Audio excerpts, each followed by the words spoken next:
Hi ಎಲ್ರಿಗೂ ನಮಸ್ತೆ. ಶುಕ್ರವಾರದ ಮಿನಿ ವ್ಲಾಗು. ನನ್ನ ನಾರ್ಮಲ್ ರೊಟೀನು ಬೆಳಗ್ಗೆ ಟಿಫನ್‌ಗೆ ಚಪಾತಿ, ರಾಜಗಿರಿ ಸೊಪ್ಪು ಹಾಗೆ ಚಳ್ಳಂಬ್ರಿಕಾಯಿ ಪಲ್ಯನ ಮಾಡ್ಕೊಳ್ತಿದ್ದೀನಿ. ಇನ್ನು ಸ್ನ್ಯಾಕ್ಸಿಗೆ ಡ್ರ್ಯಾಗನ್ ಫ್ರೂಟನ್ನ ಕೊಡ್ತಾ ಇದ್ದೀನಿ. ರಾಜಗಿರಿ ಸೊಪ್ಪು 4 ದಿನಗಳ ಹಿಂದೆನೇ ತೊಗೊಂಡು ಬಂದಿದ್ದು, ತಂದ ತಕ್ಷಣ ಅದನ್ನು ಸೋಸಿ ನಾನು ಒಂದು ಬಿಳಿ ಬಟ್ಟೆಯಲ್ಲಿ ತೊಳೆದ್ಬಿಟ್ಟು ಕಟ್ಟಿ ಇಟ್ಟಿದ್ದೆ. ಇವತ್ತಿಗೂ ಎಷ್ಟೊಂದು ಫ್ರೆಶ್ ಆಗಿದೆ ನೋಡಿ. ಎಷ್ಟೇ ಕಾಸ್ಟ್ಲಿ ಬಾಕ್ಸ್ ತೊಗೊಂಡು ಬಂದು ನಾವು ಅದರಲ್ಲಿ ಸೊಪ್ಪನ್ನ ಇಟ್ಟರೆ ಇಷ್ಟೊಂದು ಫ್ರೆಶ್ ಆಗಿರೋಕ್ಕೆ ಸಾಧ್ಯನೇ ಇಲ್ಲ. ಮೊದಲೆಲ್ಲ ಅಮ್ಮ ಬದನೆಕಾಯಿ, ಪುಂಡಿ ಪಲ್ಯ, ಸೊಪ್ಪುಗಳನ್ನೆಲ್ಲ ಬಿಳಿ ಬಟ್ಟೆಯಲ್ಲೇ ಕಟ್ಟಿಡ್ತಾ ಇದ್ರು. ಅವ್ರ ಆರೋಗ್ಯ ಇವತ್ತಿಗೂ ಅಷ್ಟೊಂದು ಚೆನ್ನಾಗಿದೆ.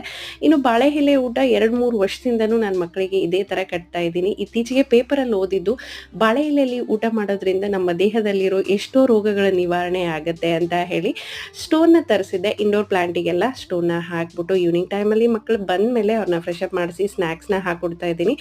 ಇನ್ನು ಗ್ರಾಸರಿ ಎಲ್ಲ ಖಾಲಿ ಆಗಿತ್ತು, ತೊಗೊಂಡು ಬಂದಿದ್ದೆ, ಬಾಕ್ಸ್ನೆಲ್ಲ ತೊಳೆದಿಟ್ಟಿದ್ದೆ, ರೀಫಿಲ್ ಮಾಡ್ಕೊಡ್ತಿದ್ದೀನಿ. Please subscribe. Thanks for watching.